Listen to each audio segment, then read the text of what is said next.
नारायणं नमस्कृत्यं नरं चैव नरोत्तमं देवीं सरस्वतीं व्यासं ततो जयमुदीरयेत्।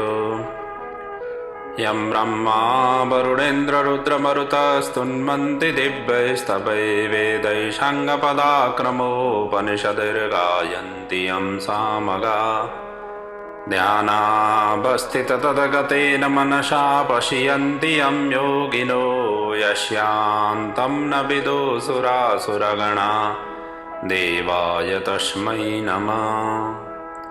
मूकं करोति वाचालं पङ्गं लङ्घयते गिरिं यत्कृपातमहं वन्दे परमानन्दमाधवम्।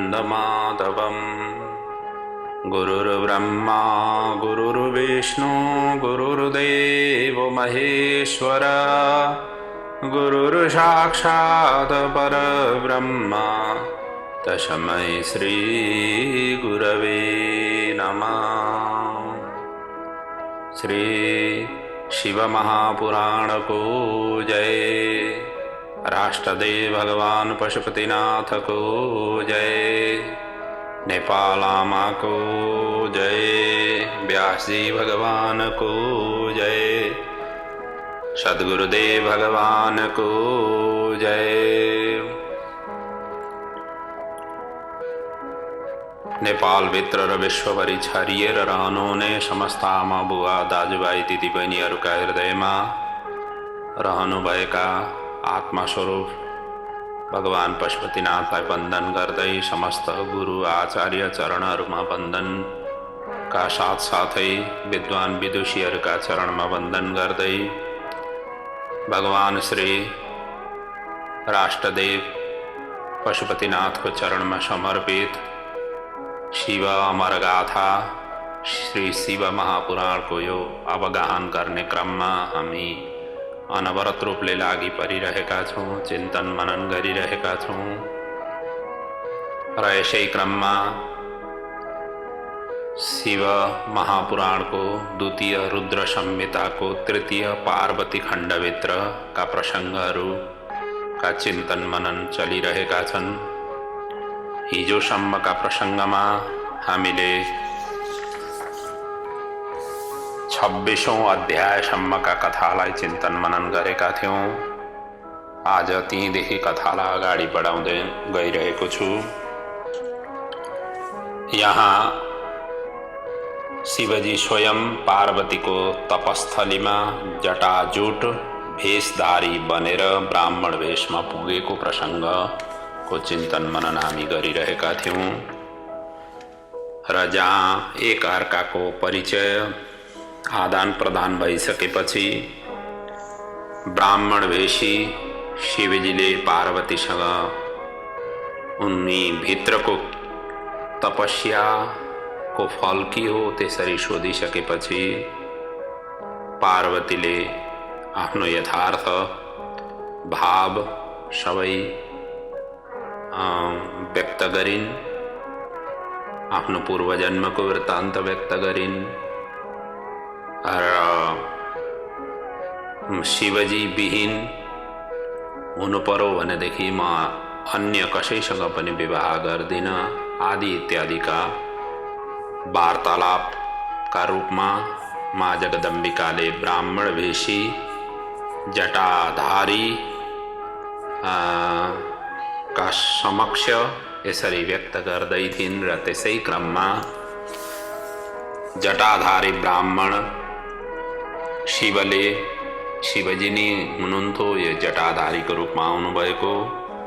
उहाँले अब शिवजीलाई लक्षित गर्दै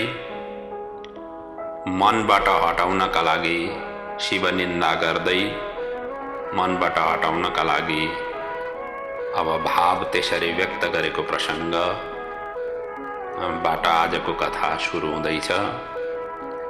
यहाँ शिवजी भनेका अमङ्गल भेषधारी हुन् र उनी व्याघ्र चरमाम्बरधरः छन्।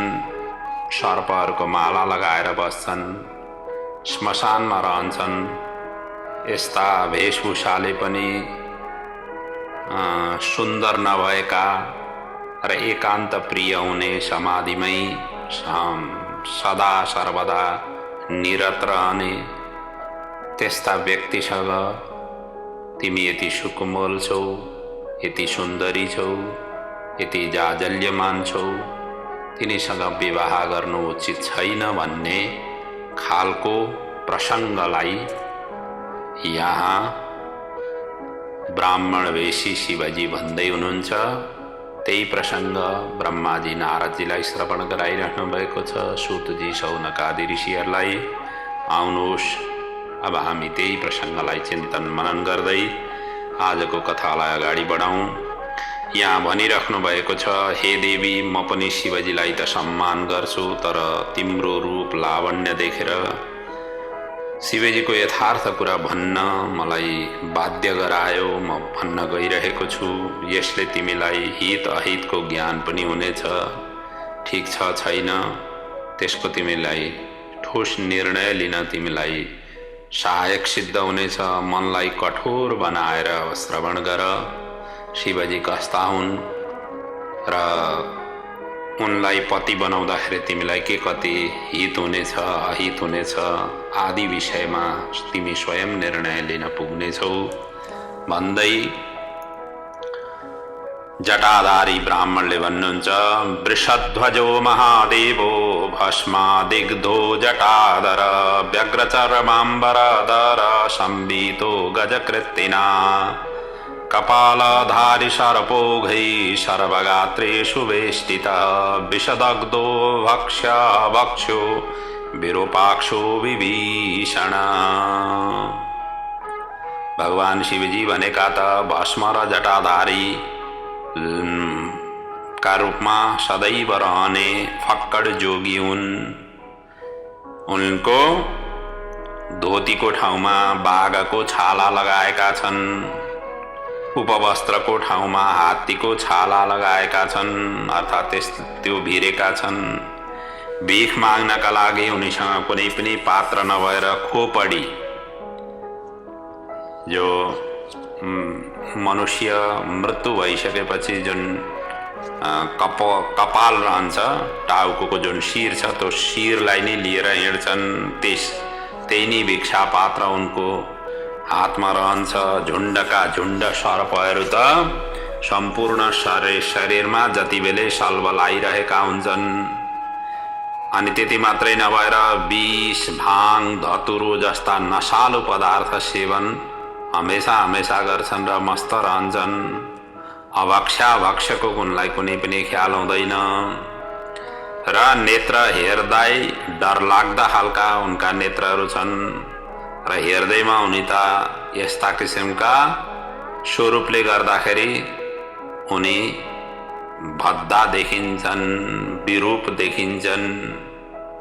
त्यति मात्र कहाँ हो र उनको जन्म कहिले भयो त्यही नै थाहा छैन, कहाँ र कोबाट भएको त्यो पनि थाहा छैन, माता पिताहरूको ठेगानै छैन, घर कहाँ छ त्यो पनि थाहा छैन। आजसम्म कसैलाई सबै कुराहरू कसैलाई थाहा छैन।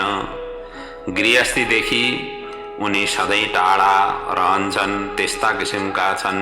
एकान्त प्रिय, उनलाई ज्यादा एकान्तमै रमाउन खोज्छन्। त्यति मात्रै नभएर नाङ्गै धडङ्गै भएर यसरी घुम्छन्। साथी सङ्गी भनेका त उनका कोही राम्रा खालका छैनन्। सबै भूत प्रेत पिशाच डाकिनी साकिनी यी सबै त उनका साथी सङ्गीहरू छन्। उनीहरूकै साथमा उठबस यिनको हुन्छ। त्यति मात्रै नभएर यिनका 10वटा हात छन् अनि 5वटा मुख छन्। मुख 5वटा छन्, 3टा त यिनका नेत्र छन्। यस्तो विचित्र आकृतिले सधैँ यिनी कुरूप देखिन्छन्। दक्षले पनि यज्ञमा कुरूप सोचेरै आफ्नो यज्ञमा उसले बोलाएको थिएन। त्यही पनि तिमी उनलाई नै पति किन वरण गर्न खोजिरहेकी हौ, मलाई त थाहा भएन। तिमी त स्त्रीहरूकी रत्न छौ, तिम्रा पिता पर्वतहरूका राजा हुन्, किन सुयोग्य वरलाई खोज्दिनौ? सुवर्णको असर्फी त्यागेर किन काँच लिन खोज्दछौ चाहन्छौ? चन्दनलाई छोडेर किन किचडले लेपन गर्न चाहन्छौ? सूर्यको तेजलाई छोडेर किन जुनकिरीको चमक लिन चाहन्छौ? मुलायम सुन्दर वस्त्रलाई छोडेर किन छाला ढाक्ने इच्छा गर्छौ? घरमा बस्न छोडेर किन वनमा धोनीसँग रमाउन चाहन्छौ? मलाई त तिमीहरूको सम्बन्ध परस्पर विरुद्ध जस्तो लाग्छ। कहाँ तिमी कमल नयनी, कहाँ उनी त्रिनेत्रधारी त्यो पनि बद्धा? कहाँ तिमी चन्द्रमुखी, कहाँ उनी पञ्चमुखी? 5वटा त मुख छन् उनका, तिम्रो हेर्दैखेरि यति सुन्दर चन्द्रमाको जस्तो अनुहार छ। कहाँ तिम्रो शिरमा दिव्य वेणी, सुगन्धित वेणी हमेसा हमेसा झल्किन्छ? कहाँ उनी जटा जुटले भरिएका छन्? त्यही जटामै त गङ्गाजी आएर बसेकी थिइन्। त्यस्तो विशाल जटाले भरिएका छन् अथवा जटाधारी छन्। तिम्रो अङ्गमा चन्दनको राग सदैव सुवासित भइरहेको हुन्छ, मगमगाइरहेको हुन्छ। तिम्रो शरीरबाट त्यस्तो देदीप्यमान सुगन्ध सबैतिर फैलिरहेको हुन्छ।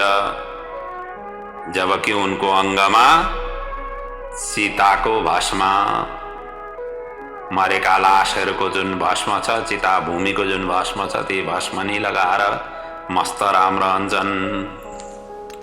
त्यसै र व्यासजी भन्नुहुन्छ पदुकूलं त्वदीयं वै शाङ्करं क गजाजिनं क भूषणानि दिव्यानि क्व सर्पा शङ्करस्य च।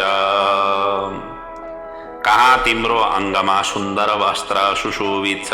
कहाँ उनी हात्तीको छाला ओढेर बस्छन्? कहाँ तिम्रो दिव्य आभूषणले झकिझकाउ देखिन्छौ, यति सुन्दरी, यति जाजल्यमान देखिन्छौ? कहाँ उनी सर्पहरूको आभूषण? उनका त अङ्गभरि सर्पै सर्प छन्। कुनै घाँटीमा लपेटिरहेका छन् सर्प, कोही जटाजुटमा गएर घुमिरहेका छन्, कोही बाजुबन्दमा, कोही कमरपेटीमा, कहाँ छैनन्? कोही तिग्राउँदी घुमिरहेका छन्, सल्बलाइरहेका छन्। यदि उनीसँग पर्याप्त धन दौलत हुने थियो भनेदेखि त उनी त दिगम्बर नाङ्गै भएर किन बस्दथे? राम्रा राम्रा कपडाहरू किनेर राम्रा राम्रा कपडाहरूले सजिहाल्दथे नि। सवारी साधनका नाममा हेर न, एउटा बुढो साँडे छ, ढल्नै आँटेको जस्तो साँडे छ। अब उनी विद्यावान ज्ञानवान छन् कि छैनन् त्यो त मलाई थाहा छैन। तैपनि उनका साथमा रहने भनेका पिशाच भूत प्रेत उनका सहायक गण छन्। विष त उनको कण्ठमै देखिन्छ, नीलो भएर विष कण्ठमा रहन्छ। त्यसै र उनलाई कतिपयले नीलकण्ठ पनि भन्छन्। सधैँ एक्लै घुम्न रुचाउँछन्। कोही सागी सन्तानको कसैलाई लिएर हिँड्न ओर्न उनी रुचाउँदैनन्।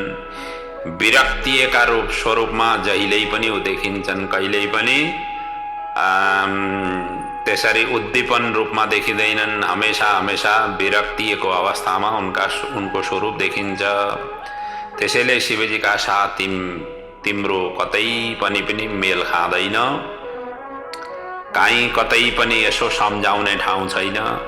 तिम्रो रूप, तिम्रो सुन्दरता, तिम्रो कोमलता, तिम्रो आभामण्डल, तिम्रो सुगन्धीपना, तिम्रो शरीरबाट निस्किने आदि इत्यादि कुनै पनि क्षेत्रबाट शिवजीसँग तुलना गर्न योग्य देख्दिन म त। त्यसैले आफ्नो मनलाई तिमी सम्झाऊ। यस्तो परस्पर विरोधी हुँदाहुँदै देख्दा देख्दै किन आफ्नो मनलाई उनैसँग जोड्न चाहन्छौ त्यो त मलाई थाहा भएन। आफ्नो दुविधा युक्त मनलाई अब संयमित गर, या जे चाहन्छौ त्यही गर, मलाई केही भन्नु छैन। मैले त जस्तो देखिरहेछु शिवजीको स्वरूप त्यही अनुसारले मैले बताइदिएँ। बाँकी तिम्रो इच्छा, तिमीले जे गर्न चाहिरहेकी छौ या जे गर्न खोजिरहेकी छौ तिम्रो इच्छा हो। केवल मैले देखाइदिने मात्रै हो। जे जस्ता उनका स्वरूपहरू छन् ती मैले मात्र वर्णन गरिदिएको हुँ भनेर अब यता जटाधारी ब्राह्मण चुप भए। आफ्नो बाघपुष्पलाई उनले समेटे। त्यस पछाडि अब माँ जगदम्बिका पार्वतीले त्यस पछाडि त अब अत्यन्त गम्भीर भएर शिव तत्त्वको यहाँ व्याख्या गर्नतिर लागिन्। अत्यन्त दिव्य और मार्मिक ढङ्गले शिव तत्त्वको यहाँ व्याख्या स्वयं पार्वतीको मुखबाट अब जटाधारी जटावेशी ब्राह्मणका अगाडि अब अभिव्यक्त गर्न थालिन्। पार्वती भन्छन्, हे जटाधारी ब्राह्मण, अहिलेसम्म त मैले कोही ज्ञानी महात्मा तपाईलाई सम्झिएको थिएँ, तर अब मलाई सबै ज्ञान भयो। तपाईभित्र कतिको ज्ञान रहेछ भन्ने कुरो मलाई थाहा भयो। म तिमीलाई शिव तत्त्व अब बताइदिन्छु, के हो शिव तत्त्व भन्ने कुरो। जसलाई शिव तत्त्व थाहा छ उसले कहिल्यै पनि शिव निन्दा न त गर्छ न त सुन्छ नि। शिव तत्त्वमतो वच्मिं सुविचार्य यथार्हत। वास्तवमा निर्गुणको कुनै जाति भेष वर्ण नै हुँदैन। भगवान शिवजी भनेका निर्गुण हुन्, निराकार स्वरूप हुन्। उनको न त जाति नै हुन्छ, न भेष हुन्छ, न वर्ण नै हुन्छ। त्यसै गरी साधु सन्तहरूको पनि जातभातबाट यिनीहरू माथि उठेका हुन्छन्। जो सन्त स्वरूपमा पुगिसकेका हुन्छन् त्यस्ता व्यक्ति भनेका जातभातबाट यिनीहरू माथि उठिसकेका हुन्छन्। केवल उनीहरूलाई प्रभुको नै मात्रै स्वरूप ज्ञान र त्यसैको मात्रै उनीहरूले सदैव चिन्तन मनन गर्न आफ्नो जीवन यापन गरिरहेका हुन्छन्। त्यसै र त भिक्षा सबैभन्दा पहिले आफ्नो आमाबाट भिक्षा मागेर घरबाट निस्किन्छन् साधु सन्तहरू। त्यस पछाडि कहिल्यै पनि आफ्नो जन्मभूमि जन्मस्थल हो आफ्ना परिवारजनका साथमा गएर बस्दैनन्। अब भवितव्य त्यस्तै पर्यो भनेदेखि त्यसरी यात्राका क्रममा आफ्नो घर गाउँ पर्यो त्यसरी बस्नु पर्यो भने पनि घरभित्रै गएर जसरी पहिले साधु सन्त हुनुभन्दा पहिले जसरी बसेका थिए त्यसरी बस्दैनन्। त्यो पनि एक रात दुई रातका लागि त्यस्तै किसिमको संयोग पर्यो भने मात्रै त्यस्ता गाउँहरूमा त्यो पनि बाहिरै बसेर त्यसरी व्यतीत गर्छन्। त्यस्तै किसिमको स्वरूप हो। निराकार जब चिन्तनमा लागिसकेपछि व्यक्ति त्यही अनुसारकै न उनीहरूको जाति हुन्छ, न भेष हुन्छ, न वर्ण नै हुन्छ। केवल प्रभुमय स्वरूपमा उनीहरू पुग्दछन्।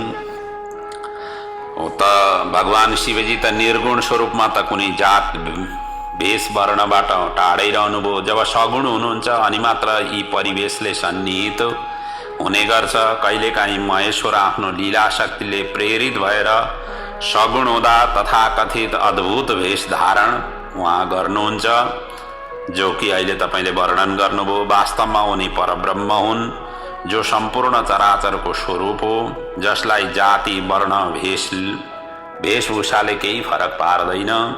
सदाशिव सबै विद्याका आधार पनि हुन्। सबै विद्या नै सदाशिवबाटै उत्पन्न भएका हुन्, प्रकट भएका हुन्। उनको उच्छ्वासबाट वेद निकालेर विष्णुलाई उनले प्रदान गर्दछन् या गरिरहेका हुन्छन्। प्रकृति उनीबाटै प्रकट भएकी हुन्। शिव शरणमा गएको जीवले मृत्युलाई पनि जित्छ, त्यसैले उनी मृत्युञ्जय हुन्। एकचोटि शिवजीको शरणमा गइसकेपछि व्यक्तिले अकाल मृत्युलाई जित्दछ, त्यसैले उनको नाम एउटा मृत्युञ्जय पनि हो। शिव सेवाविहीन व्यक्ति 7 जन्मसम्म दरिद्र हुन्छ। शिवजीको पूजा नगर्ने, शिवजीको आराधना नगर्ने, शिवजीको उपासना नगर्ने या शिवजीको विरोध गर्ने त्यस्ता व्यक्ति भनेका 7 जन्मसम्म उनीहरूले दरिद्रता भोग्नु पर्ने हुन्छ। 7 जन्म दरिद्रस्या सेवेद्यो यदि शङ्करम्। र त्यति मात्रै होइन, भगवान शिवजीका इर्द गिर्दमा रहने भनेका अष्टसिद्धि जसको सेवाका लागि लालायित रहन्छन्। सम्पूर्ण यश कीर्ति लक्ष्मी विद्या जसको सेवार्चनद्वारा प्राप्त हुन्छ, अर्थात् शिवजीको पूजा आराधना उपासनाबाट यी सबै प्रकारका जसले यश चाहन्छ यसको प्राप्ति हुन्छ। कीर्ति चाहनेले कीर्ति प्राप्ति गर्छ, लक्ष्मी चाहनेले लक्ष्मी प्राप्ति गर्छ, विद्या चाहनेले विद्या प्राप्ति गर्दछ। यस्ता शिवजीको जो निन्दा गर्छ उसको जन्मभर कमाएको पुण्य स्वतः नष्ट भएर जान्छ। शिवजीको निन्दा गर्ने व्यक्तिले जहाँ कहीँ पनि शिवजीको निन्दा गर्यो भनेदेखि अहिलेसम्म कमाएको जति पनि पुण्य छ त्यो सबै नष्ट भएर जान्छ। शिव निन्दा करोति तत्त्वम् अज्ञाय यः पुमान्। आजन्म सञ्चितं पुण्यम भस्मी भवति तस्य तत।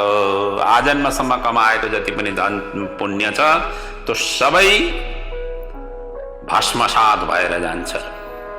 त्यसैले शिव नाम लिने व्यक्तिलाई देख्दा मात्रै पनि सबै पाप नष्ट हुन्छन्। शिवद्रोहीलाई देख्न साथ वस्त्र सहित स्नान गरेर मात्रै प्रायश्चित्त हुन्छ। तिमी ब्राह्मण हौ, अवध्य हौ, त्यसैले मैले यहाँ प्रतिकार गरिन। त्यसैले तिमीलाई अब त्याग गर्नु नि मेरा लागि सर्वोत्कृष्ट एउटा मात्रै उपाय रह्यो, त्यही नै उचित हुन्छ। ब्राह्मणत्वाद अवध्यश्च त्याज्यो दृश्यश्च सर्वथा। अब तिमीबाट म टाढा रहनु नि मेरा लागि कल्याणदायक हुन्छ। तिमी वेशभूषामा त ब्राह्मण साधु सन्त जटाजुट धारी देखिएका छौ, तर त्यस्तो किसिमको तिमीसँग भाव रहेनछ। तिमी कलुषित भावना लिएर यसरी संसारमा तिमी हिँडिरहेका रहेछौ र त्यस्तो किसिमको स्वरूप देखिसकेपछि यस्ता शिव निन्दा गर्ने, शिवको उपासनाका प्रति विरोध गर्ने व्यक्तिबाट टाढै रहनु नै उचित हुन्छ। यसो भनेर अब माँ जगदम्बिकाले, माँ पार्वतीले अब के सोचिन् भनेदेखि यो ठाउँ चाहिँ अब अपवित्र भयो, जहाँ बसेर शिव निन्दा सुन्नु पर्यो, यो क्षेत्र नै अपवित्र भयो। अब यहाँबाट अन्यत्र गएर म तपस्या गर्छु भनेर तो त्यहाँबाट जसरी नै उठ्न आँटिन्, यता जटाजुट जुन तपस्वी ब्राह्मण केही भन्नै खोज्दै थिए, रोक्न खोज्दै थिए, तर पार्वती झन् क्रोधित भइन्। सखीहरूले उनलाई मना गरे। पार्वतीले उस स्थानलाई छोडेर अन्यत्र जानलाई अब त्यहाँबाट चरण उनले उचालिन्। म अब यो ठाउँमा बस्दिनँ, यहाँ बसेर म तपस्या गर्दिनँ, या मलाई विघ्न भयो, मलाई अब यो शिव निन्दा यहाँ बसेर मैले सुन्नु पर्यो आदि इत्यादि मनमा खिन्नता व्यक्त गर्दै क्रोधित भएर जाजल्यमान यस्तो आक्रामक स्वरूप गरेर जब पार्वतीले त्यहाँबाट उठेर अन्यत्र जानका लागि कदम उठाइन्, त्यति बेलै जटाजुटधारी जुन ब्राह्मण थिए साक्षात शिवजीका रूपमा प्रकट भए। बोलिए सदा शिव भगवान की जय। भगवान साक्षात रूपले त्यहाँ प्रकट हुनुभयो। प्रकट भइसकेपछि त पार्वतीको हात उहाँले पक्रिनुभयो अनि पक्रिसकेपछि के भन्नुभयो भनेदेखि कुत्र यास्यसि मां हित्वा न त्वं त्याज्या मया पुनः प्रसन्नोऽस्मि वरं ब्रूहि नादेयं विद्यते तब। यहाँ छोडेर कहाँ जान खोजिरहेकी छौ? मलाई छोडेर तिमी कहाँ जान खोजिरहेकी छौ?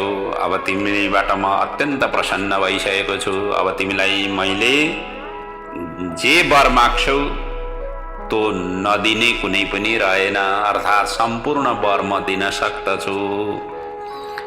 तिमी त मेरी सनातन पत्नी हौ र रहिरहनेछौ।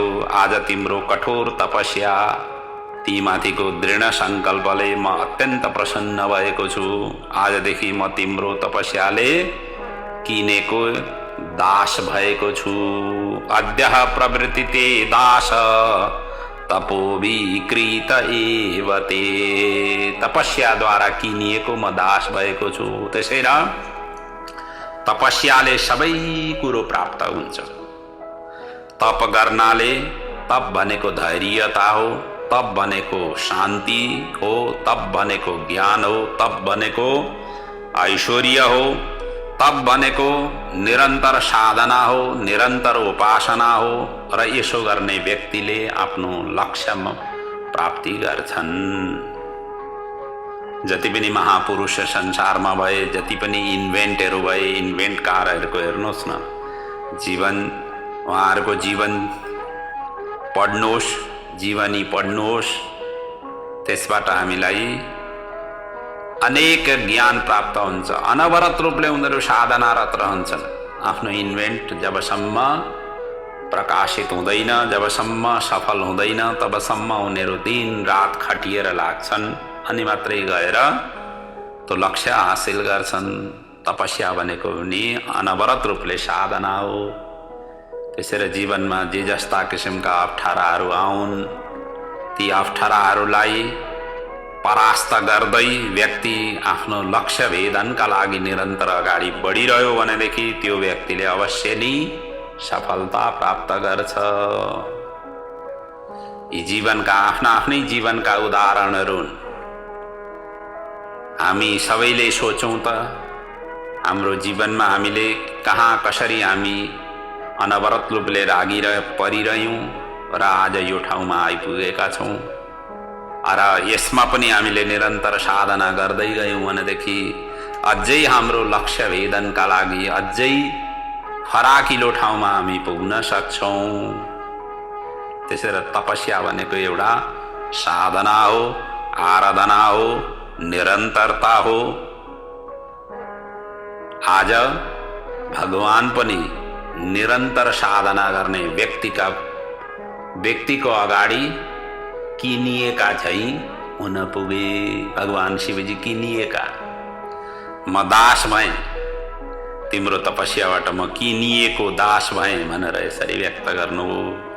मैले अनेक प्रकारले तिम्रो परीक्षा गरेँ, सबैमा तिमी उत्तीर्ण भयौ भनिन्छ नि। जब आराधना गरिन्छ, जब साधना गरिन्छ, अनेक प्रकारका अडचनहरू आउँछन्। ती अडचन भनेका परीक्षा हुन्। ती अडचनहरूलाई जसले पार गर्दै लान्छ, जसले, किनभनेदेखि जो कोही पनि राम्रो काम गर्दा अगाडि बढो भनेदेखि विरोधीहरू असंख्य रूपमा आइपुग्छन्। त्यहाँ विरोध गर्ने व्यक्तिहरूको कमी हुँदैन। कोही राम्रो काम गर्दै अगाडि बढ्न आँटिरहेको छ भनेदेखि त्यस्ता व्यक्तिहरूको खुट्टा तान्ने कतिपयका त घरबाटै सुरु हुन्छ, बाहिर पनि जाइराख्नु पर्दैन, अडोस पडोसमा त भइ नै हाल्छ। त्यसले त अब हेर्दा हेर्दै यहाँ पो पुगो भनेर खुट्टा तान्ने कति हुन्छन्। समाज त्यसै र त एकअर्काको आरिस, एकअर्काको ईर्ष्या, एकअर्काप्रति द्वेष नगर्ने हो भनेदेखि त समाज अहिले नै रामराज्य भइहाल्छ नि। समाजमा यी सबै विसङ्गति र विकृतिहरू भएरै त समाज रामराज्य हुन नसकेको हो। अनेक प्रकारका उत्पातहरू हुन्छन् समाजमा, अनेक प्रकारका घटनाहरू घट्छन्। जुन घटना घट्नु हुँदैन, मानव सभ्यताको विकासका लागि सबै बाधक हुन्, तर त्यस्ता घटना घटिरहेका हुन्छन्। किन? एकअर्काको ईर्ष्या गरेर। पडोसीको घरमा लाइट बलो, मेरो घरमा अँध्यारो छ, व्यक्तिले त्यसरी तुलना गर्छ। दुखी तीबाट हुन्छ, तीबाट ईर्ष्या गर्न पुग्छ। पडोसीहरूले गाडी चढेर हिँडे, पडोसीले ठुलो घर बनाए, पडोसी यहाँ कहाँदेखि कहाँ पुगो, हिजोसम्म चप्पल लगाएर हिँडिरहेको, आज भुइँमा उसका खुट्टा हुँदैनन्, घरबाट झर्ने साथै गाडीमा बस्छ, आदि इत्यादि। व्यक्ति अरूसँग तुलना गर्न थाल्यो भनेदेखि व्यक्ति कहिल्यै पनि अगाडि बढ्दैन। यो सबैभन्दा ठुलो रोग हो। अरूसँग तुलना गर्ने होइन। प्रभुले आफूलाई कति दिएका छन्, हिजोका दिनमा के कति दिए, आज कस्तो रूपमा प्रभुले राख्नु भएको छ, अगाडि कसरी राख्दै जानु हुनुहुन्छ भनेर आफूले आफैलाई नै आत्मसन्तुष्टि व्यक्त गर्न सकौ भने व्यक्ति अगाडि बढ्छ। अर्काले कति कमायो, अर्काले के कति गर्यो, अर्काको चियो चार्चो आदि इत्यादि गर्ने व्यक्ति कहिल्यै पनि अगाडि बढ्न सक्दैनन्। त्यस्ता व्यक्ति भनेका सधैँ मुरमुरिएर, सधैँ कुडिएर, सधैँ ईर्ष्या र जलन भएर व्यक्ति भित्रै सिद्धिन्छन्। त्यस्ता व्यक्ति कहिल्यै पनि अगाडि आउन सक्दैनन्। र त्यसै र अर्काको कसैले पनि चियो चर्चो गरेर समय बर्बाद नगरौं, आफ्नै चियो चर्चो गरौं। अहिलेसम्म आफूले के गरियो, आफूले समाजलाई के दिन सकियो, प्रभुका प्रति आफूले कति आराधना गरियो, कति पुण्य गर्न सकियो आदि इत्यादिको चाहिँ चिन्तन मनन गरौं। यसले चाहिँ आफूलाई त्यसप्रति अभिवृद्धि गराउँछ, बढाउँछ। तर अर्काको चियो चर्चो गरियो भने जिन्दगी अगाडि बढ्दैन, जिन्दगी खस्किँदै जान्छ। अनि के भन्न थाल्नु भनेदेखि सबैमा तिमी उत्तीर्ण भयो, त्रिलोकमै तिमी जस्तो तपस्विनी न त छन् न हुने नै छन्। हे प्रिय, तिम्रो इच्छा पूर्ण होस्, अब मेरी पत्नी भएर मेरै साथ तिमी हिँड, अब म तिमीलाई ज्यादा तडपाउँदिन, तिमीले अति गर्यौ आदि इत्यादि भनेर शिवजीले सम्झाउँदै अन्तिममा भन्नुभयो, यही प्रिय मत सकाशं पत्नी त्वं मे वरस्तव, त्वया साकं द्रुतं यासे स्वगृहं पर्वतोत्तमम्। मेरो साथमै अब हिँड भनेर यसरी शिवजीले हात पक्रेर पार्वतीलाई भनिसकेपछि शिवजीको दर्शन र यसरी भन्नाले पार्वती तपस्या जनि सबै कष्ट उनको हट्दै गयो, थकावट दूर हुँदै गयो, आनन्दमग्न हर्षातिरेक हुँदै गइन्, लाजले शिर निहुराइरहन्। साथमै जान अनुरोध गरेपछि त प्रफुल्लित भइन्, हर्षित हुन पुगिन्, मुग्ध हुन पुगिन्, आनन्दको अत्यन्त समुद्रमा डुब्न पुगिन्। आनन्द ही आनन्द उनलाई त्यस्तो किसिमको स्वरूप आफ्नो शरीरमा सञ्चारित हुन पुग्यो। त्यसपछि दिन बनेर अब यहाँ पार्वतीले पुनः प्रार्थना गरिन्, हे नाथ, हे देवेश्वर, तपाईँ मेरो स्वामी हुनुहुन्छ, यदि तपाईँ प्रसन्न हुनुहुन्छ भनेदेखि मेरा पनि केही इच्छाहरू छन्, मेरा पनि केही आकांक्षाहरू छन्, मेरा पनि केही विचारहरू छन्।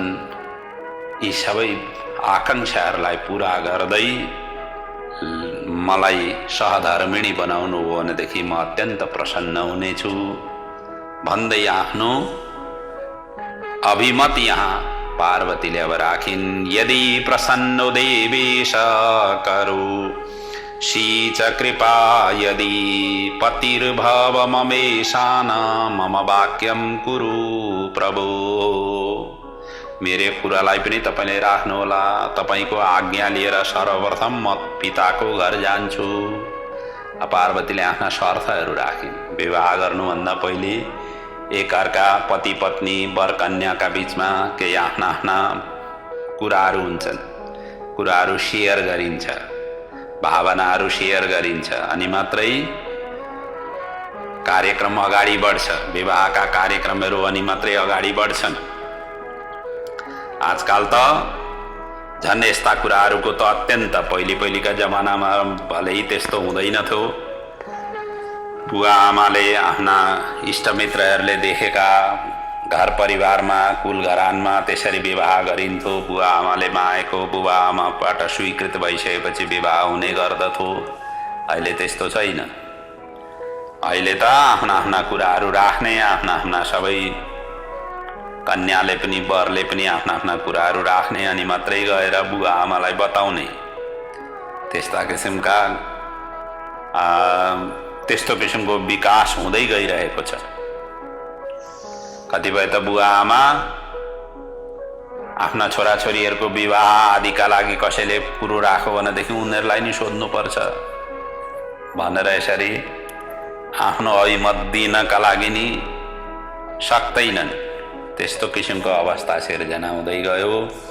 यहाँ पनि माँ जगदम्बिका अब शिवजीले यति भनिसकेपछि शिवजीका सान्निध्यमा अब आफ्ना याचनाहरू राख्न थालिन्। भन्दैछिन्, सर्वप्रथम म पिताको घर जान्छु तपाईको आज्ञा लिएर। तपाईँ मेरा माता पिताका याचक बनेर मेरो याचना तपाईले गर्नुपर्नेछ, अर्थात् मेरा आमा बुवाको सान्निध्यमा आएर तपाईले मेरो हात माग्नु पर्नेछ। त्यस पछाडि शास्त्रोक्त विधिले धुमधामसँग मेरो पाणी ग्रहण गर्नुहुनेछ। त्यतिकै लुकी छिपी गरेर म बिहे गर्न चाहन्न। पछिल्लो जन्ममा राम्ररी ग्रह पूजा भएको थिएन, यसपल्ट त्रुटि हुन दिनु हुँदैन, किनकि पछिल्लो जन्म भन्नाले सतीको विवाहका क्रममा अलिकति हतारमा गरिएको थियो या के गरिएको थियो, राम्ररी पूजापाठ गरिएन, ग्रह पूजाहरू स्वस्ति शान्तिहरू नगरेर त्यस्तो बिचैमा टुटो। अब यसचोटि त्यो घटना पुनः नदोहोरियोस्। सबै एक एक गरेर सबै विवाहका जति पनि विधि र प्रक्रियाहरू छन्, गृहसूत्रमा जसरी लेखिएका छन् ती सबै प्रक्रियाहरू तपाईँले पनि र मेरो तर्फ पनि, किनभनेदेखि वर र कन्या दुवैतिर पूजा अर्चना हुन्छ र त्यसरी गर्नुपर्ने हुन्छ ताकि हाम्रो सम्बन्ध अटुट रहोस्, फेरि त्यस्तो केही घटना अगाडि आएर नघटोस्। त्यति मात्रै होइन, मेरा बुवा ज्ञातिजन र देवताहरूलाई पनि थाहा होस् कि मेरो तपस्या सार्थक भयो। मलाई यसरी लुकेर यसरी बिहे गरेँ भनेदेखि त उहाँहरू कसैलाई थाहा हुने छैन र म त्यस्तो विवाह गर्न चाहन्न आदि यहाँ पार्वतीले आफ्ना प्रस्ताव राखिन् र शिवजी त्यसैको उत्तर दिँदै भन्छन्। उनको पार्वतीको वाणीले शिवजी प्रसन्न भएर भन्न थाले, यद्यपि म स्वतन्त्र हुँ तर तिमीले मलाई परतन्त्र बनायौ। ब्रह्मादि सबै अनित्य हुन्, समस्त कर्महरूको कारण स्वरूप प्रकृति एवं महामाया नीति मिनियौ। यी ग्रह उपग्रह ऋतु आदि सबै शिव समीप केही छैनन्।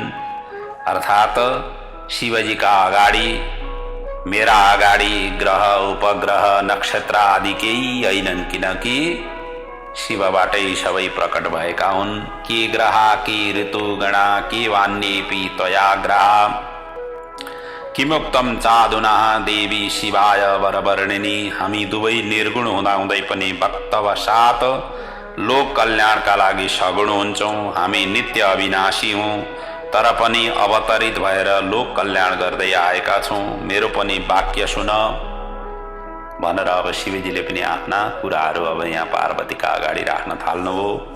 महान गुणवान व्यक्ति यदि कसैको अगाडि हात फैलाउनु पर्यो भनेदेखि त्यो व्यक्ति तुरुन्त लघुताको प्राप्त हुन्छ। त्यसैले म हिमालयको सान्निध्यमा भिक्षुक बनेर जान इच्छुक छुइनँ। उनको अगाडि गएर छोरीको हात माग्नका लागि म चाहिँ जान इच्छुक छुइनँ। हिमालयम न गच्छेयम जनकम तब शैलजेः ततस्त्वाम भिक्षुको भूत्वा न याचेयम कथञ्चन। उनको अगाडि त म हात माग्न जान्न। म आफैमा महान व्यक्ति हुँदाहुँदै पनि अब लघुताको प्राप्त हुन्छ। हिमालय भनेका त महीबाट मैले नि प्रकट गरेको हुँ। अब उनका अगाडि म कसरी हात माग्न जाऊँ? यस विषयमा तिम्रो के अभिप्राय छ तो पनि बताऊ भनिसकेपछि पार्वती भन्छन्, हे प्रभु म माथि दया गर्नुहोस्। म जन्म जन्म की हजुर की नि दासी हुँ। म पनि यही चाहन्छु कि मेरा पिता माता दाता बने। तपाईं यस्तो लीला गर्नुहोस् ताकि हामी दुवैका शर्त पनि रहन् र जसलाई गान मतलब याद गरेर मनुष्य अनायासै भवसागर पार हुन सकुन्। विस्तारय यशो लोके कृत्वा लीला महदभूताम् यत्सुगीय जरानाथान् अंजसोत्तीर्णा भवाम्बुदीम्। तपाईं लीला बिहारी हुनुहुन्छ, यसलाई पनि आफ्नो एउटा लीला नै सम्झेर गर्नुहोस्। यसबाट लोकमा तपाईंको नि यशको विस्तार हुनेछ र म पनि तपस्याको पूर्ण सफलता सम्झिनेछु। यति भनेर महाजगदम्बिका मौन रहिन्। शिवजीले शिवाको आशय बुझेर अनि अन्तिममा फेरि भन्न थाले।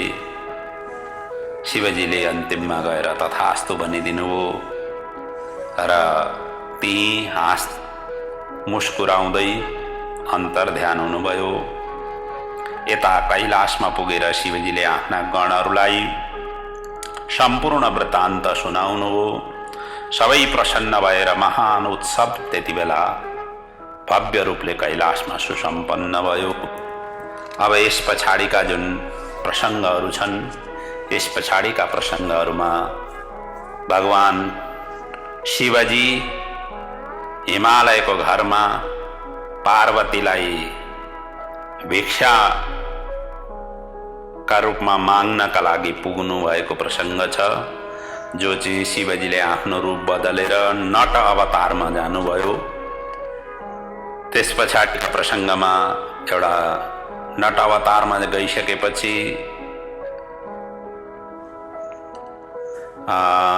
भिक्षाका रूपमा पार्वतीलाई दिइएन, मना गरियो र त्यहाँबाट भगाउने कोसिस गरियो।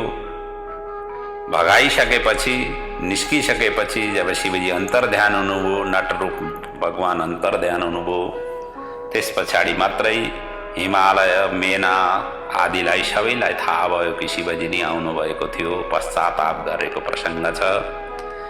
त्यस पछाडिको प्रसङ्ग भनेको वैष्णव अवतार, वैष्णव ब्राह्मण भएर शिवजी पुनः हिमालय र मेनाकाको घरमा गएको प्रसङ्ग छ, जहाँ शिव निन्दा गरेको प्रसङ्ग छ। बडा अत्यन्त अद्भुत र अत्यन्त रोचक प्रसङ्गहरू छन्। अब यी प्रसङ्गहरूको हामी चिन्तन मनन अगाडि बढाउँ। यहाँ भगवान शिवजीले दुईटै लीला गर्नुभएको र एक किसिमले भगवान शिवजीको अगाडि प्रसङ्ग आउँछ। यही शिव महापुराणमा शतरुद्रीय संहिताभित्र शिवजीका 100वटा अवतारको वर्णन छ।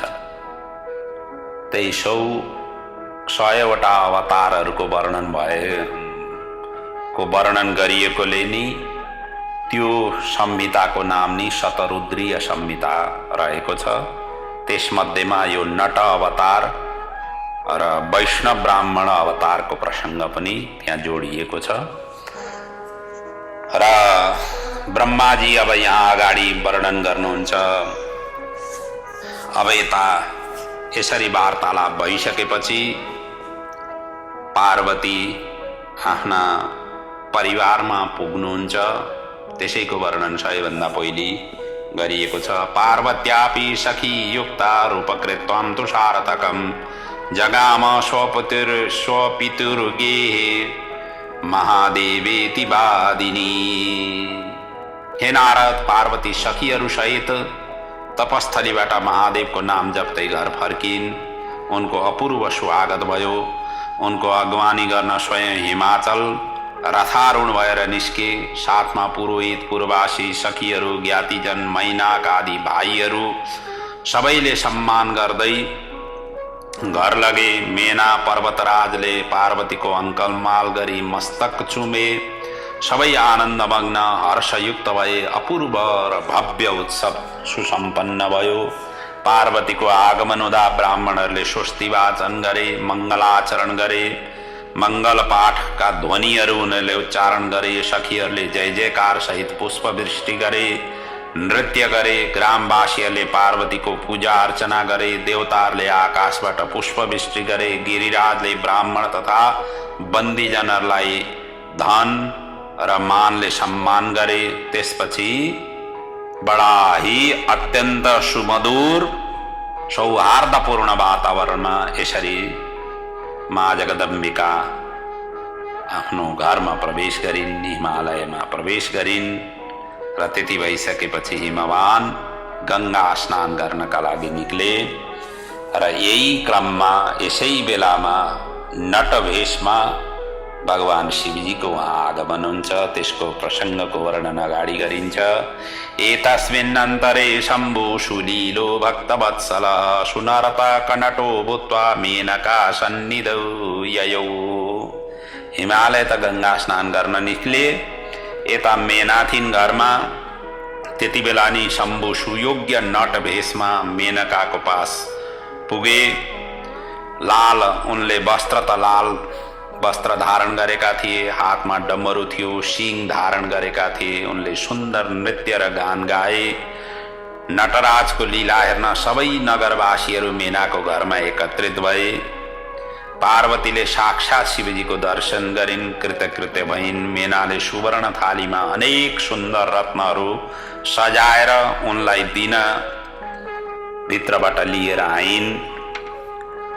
तर नटराजले त्यस भेटलाई अस्वीकार गर्दै पार्वतीलाई नि मागे। तानी न स्वी चकारासो भिक्षां याचे शिवां च ताम्।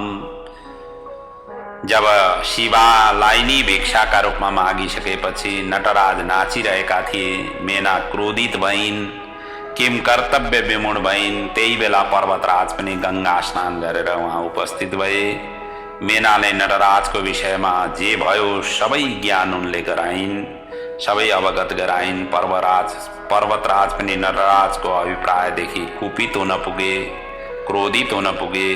पर्वतराजले सेवकहरूलाई आज्ञा दिए नटराजलाई बाहिर लैजान, तर उनी विशालकाय तेजोमय हुनाले कसैले पनि स्पर्श गर्न सकेनन्। त्यसपछि लीला विशारद नटराजले अनेक लीला गर्न थाले। कहिले त चतुर्भुजधारी विष्णु, नटहरूको त्यही न स्वभाव हुन्छ, रङ्गमञ्चमा गइसकेपछि अनेक व्यक्तिहरूका कपी गर्ने, उनीहरूका वाणीहरूका कपी गर्ने, उनका वेशभूषा धारण गर्ने र त्यही स्वरूपमा देखा पर्ने आदि इत्यादि गरिन्छ। त्यही नै स्वरूप यहाँ शिवजीले प्रकट गर्नु हो। कहिले त चतुर्भुजधारी विष्णुको रूपमा त्यहाँ प्रकट हुनुभयो, त्यसरी नृत्य गर्न थाल्नुभयो। कहिले चतुर्मुख ब्रह्मा भएर, कहिले सूर्य भएर, कहिले रुद्र भएर, कहिले निराकार भएर, कहिले साकार भएर, कहिले निरञ्जन इच्छा रहित, कहिले अरूपमा। त्यसरी व्यक्तिहरूले त्यहाँ जति पनि उपस्थित थिए सबैले त्यसरी देख्न थाले।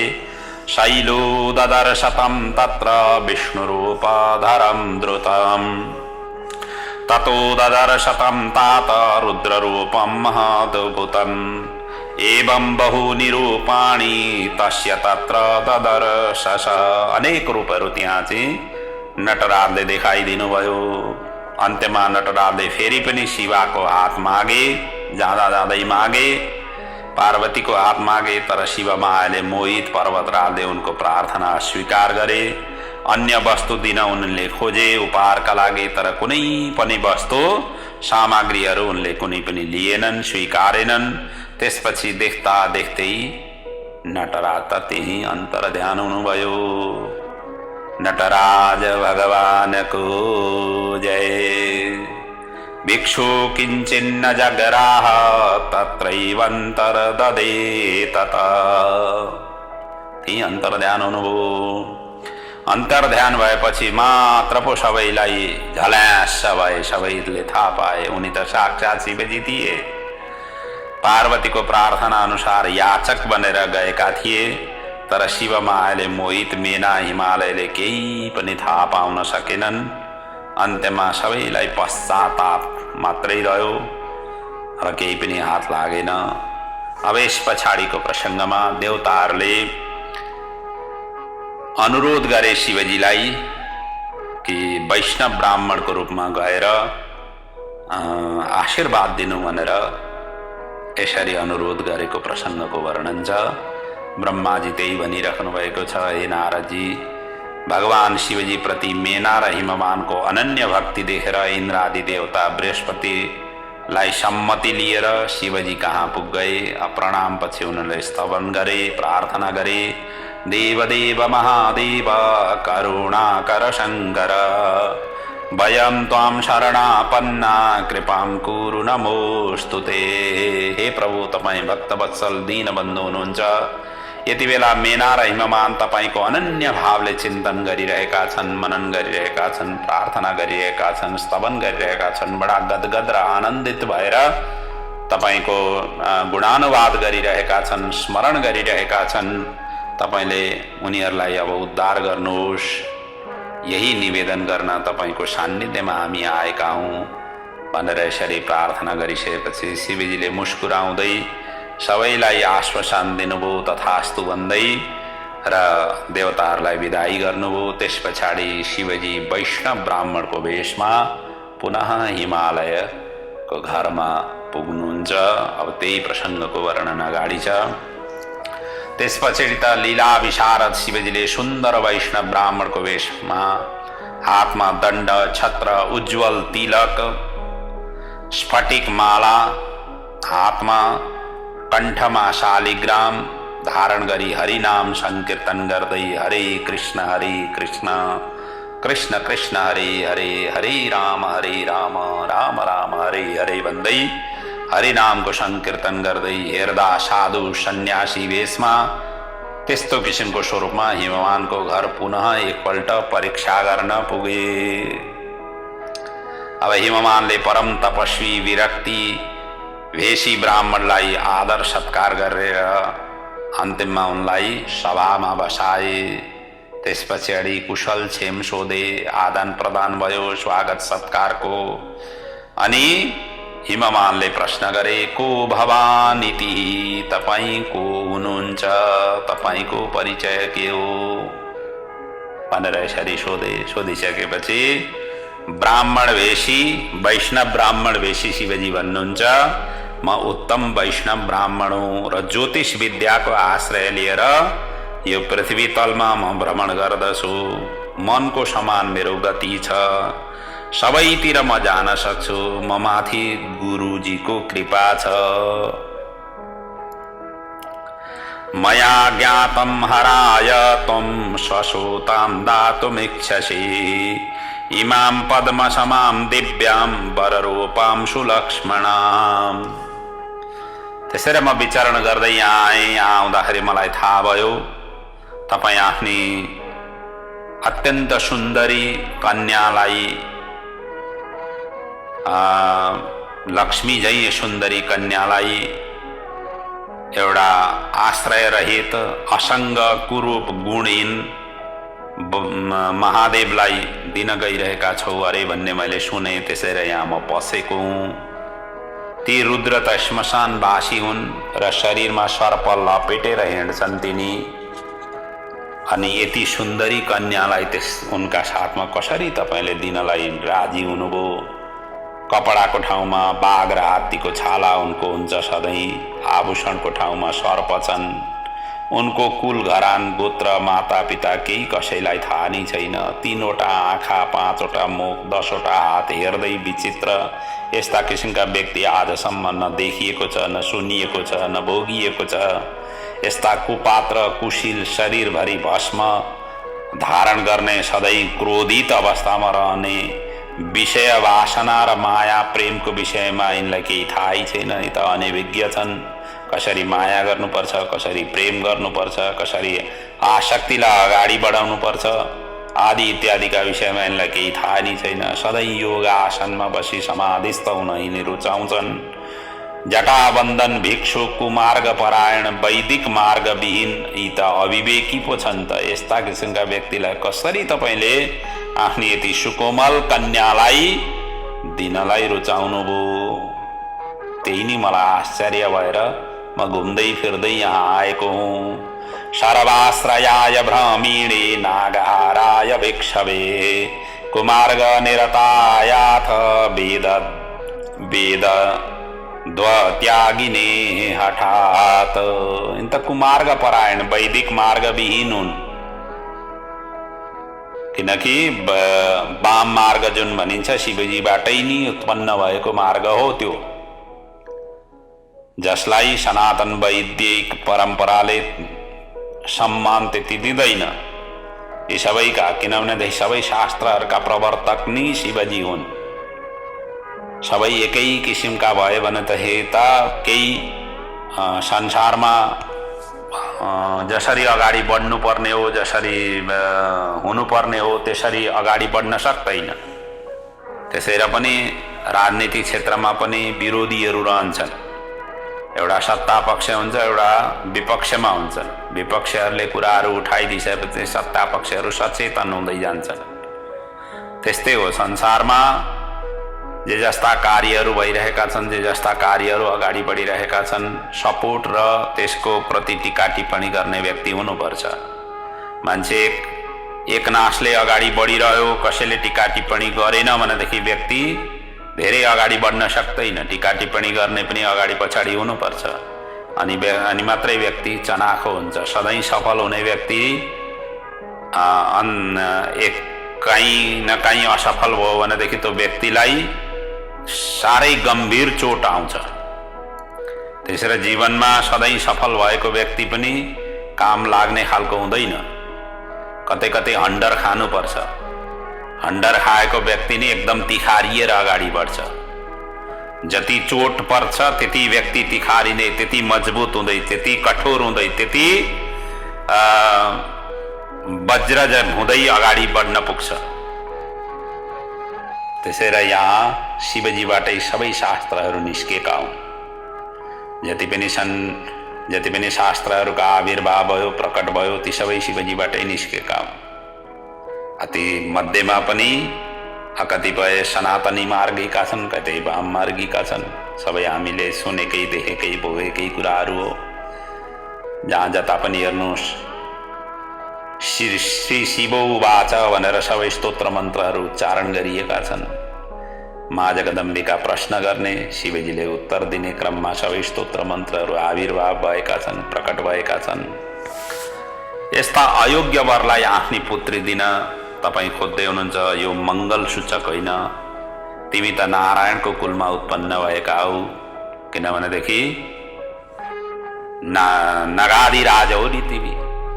हिमालय पर्वत नारायणका कुलसँग सम्बन्धित हो। ज्ञानीहरूमा तिमी श्रेष्ठ हौ, रत्नहरूका तिमी खानी हौ। रुद्र त भाइ बन्धु विहीन र सर्वथा निर्धन छन्। त्यस्तालाई कसरी तपाईँ कन्या दिँदै हुनुहुन्छ? अब एउटा काम गर, अहिले नै केही बिग्रेको छैन। तिमी आफ्ना आफन्त, बन्धुजन, पण्डित, पुरोहित सबैलाई यस बारेमा विचार विमर्श गराऊ। सबैसँग राय सल्लाह ल्याऊ। सबैका राय सल्लाह अनुसार लिएर मात्रै अगाडि बढ।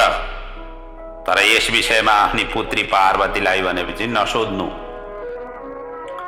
पार्वती बाहेक सबैसँग तिमीले राय सल्लाह ल्याऊ। किनकि पार्वतीलाई सोध्यौ भनेदेखि त उनलाई शिवको गुण दोष सम्बन्धी केही जानकारी नै छैन। उनी त त्यत्तिकै बहकाममा आएकी हुन् र तपस्या गरेर आफूले तपस्या गरेर प्राप्त गरेकी हुँ भन्ने उनलाई भित्री भावना त्यसरी जागृत मात्रै भएको हो। ऊ त्यसै प्रफुल्लित भएकी हुन्। उनलाई सोध्ने केही जरुरत छैन, उनलाई नसोध्नु। बाँकी जति पनि ज्ञातिजन छन्, बन्धुवर्गहरू छन्, उनीहरूलाई सोधेर राय सल्लाह ल्याऊ। राम्ररी विचार गर, विमर्श गर, ठन्डा दिमागले सोच, अनि मात्रै उनीहरूको राय सल्लाह अनुसार अगाडि बढ। सर्वान् पृक्ष प्रयत्नेन पण्डितान् पार्वतीं विना। पार्वतीलाई छोडेर सबैलाई तिमीले परामर्श गरेर राय सल्लाह लिएर निर्णय लिन पुग। यसरी पो वृद्ध मतलब वैष्णव वेशी ब्राह्मण भएर भगवान शिवजीले अब हिमालय र मेनकाका अगाडि सारा वृत्तान्त बताइदिनु भयो, आगो लगाइदिनु भयो।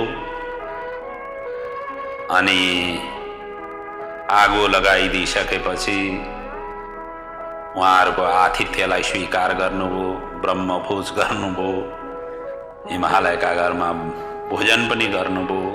अनि बिदाई लिएर आफ्नो गन्तव्यतिर प्रस्थान गर्नुभयो। अब यता हिमालयमा आगो लगाइदिएर वैष्णव वेशी ब्राह्मण अब निस्किनुभयो। अब यो आगोको ज्वाला के कति रूपले, के कस्तो ढङ्गले फैलिन पुग्यो हिमालयभित्र। विशेषतः हिमवान र मेनकाभित्र कसरी यो सल्किन पुग्यो, त्यसलाई शान्त गराउनका लागि के कस्ता उपायहरू, के कस्ता दमकलहरू बोलाउनु पर्यो शिवजीले, आदि इत्यादिका प्रसङ्गहरू चाहिँ भोलिका प्रसङ्गमा हामी चिन्तन मनन गर्नेछौँ। आजको प्रसङ्गलाई यहीँ म विराम लिँदैछु।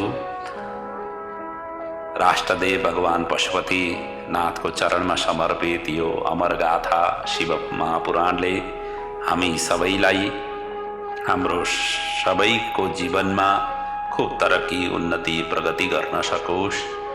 हाम्रा सन्ततिहरू र हाम्रा पूर्वजहरूको सबैको उद्धार हुन सकोस्। हामी आफै शिव तत्त्वबाट अनभिज्ञ भएकाले शिव तत्त्वको ज्ञान प्राप्त गर्न सकौँ। शिवजी बिना संसार अधुरो छ, अपूर्ण छ। शिवजीकै आराधनाबाटै व्यक्ति पूर्ण हुन्छ, सफल हुन्छ, सबल हुन्छ, सक्षम हुन्छ, आदि इत्यादि जुन मान्यता शिवपुराणले स्थापित गरेको छ। यस्तो अमूल्य अमर गाथालाई हामी अनवरत रूपले चिन्तन मनन गर्दै आइरहेका छौँ। हजुरहरूको माया र साथ अनवरत रूपले यसै गरी रहँदै अगाडि बढोस्। यो शिव महापुराण को अमर गाथा, जस्तो कि मैले पहिले नै भनिसकेँ, बार बार भनिरहेको छु कि भगवान पशुपतिनाथको चरणमा समर्पित र भगवान पशुपतिनाथले हामी सबैको कल्याण गरौँ।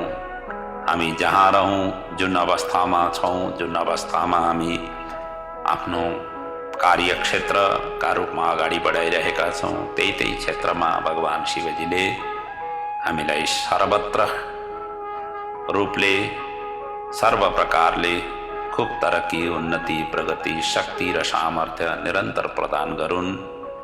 यिनै भावना, यिनै भाव पुष्पसहित आजको यो श्रृङ्खलालाई यही विराम लिने आज्ञा र अनुमति माग्दछु। ओम पूर्णमदः पूर्णमिदं पूर्णात् पूर्णमुदच्यते पूर्णस्य पूर्णमादाय पूर्णमेवावशिष्यते। ओम शांति शांति शांति। ओम।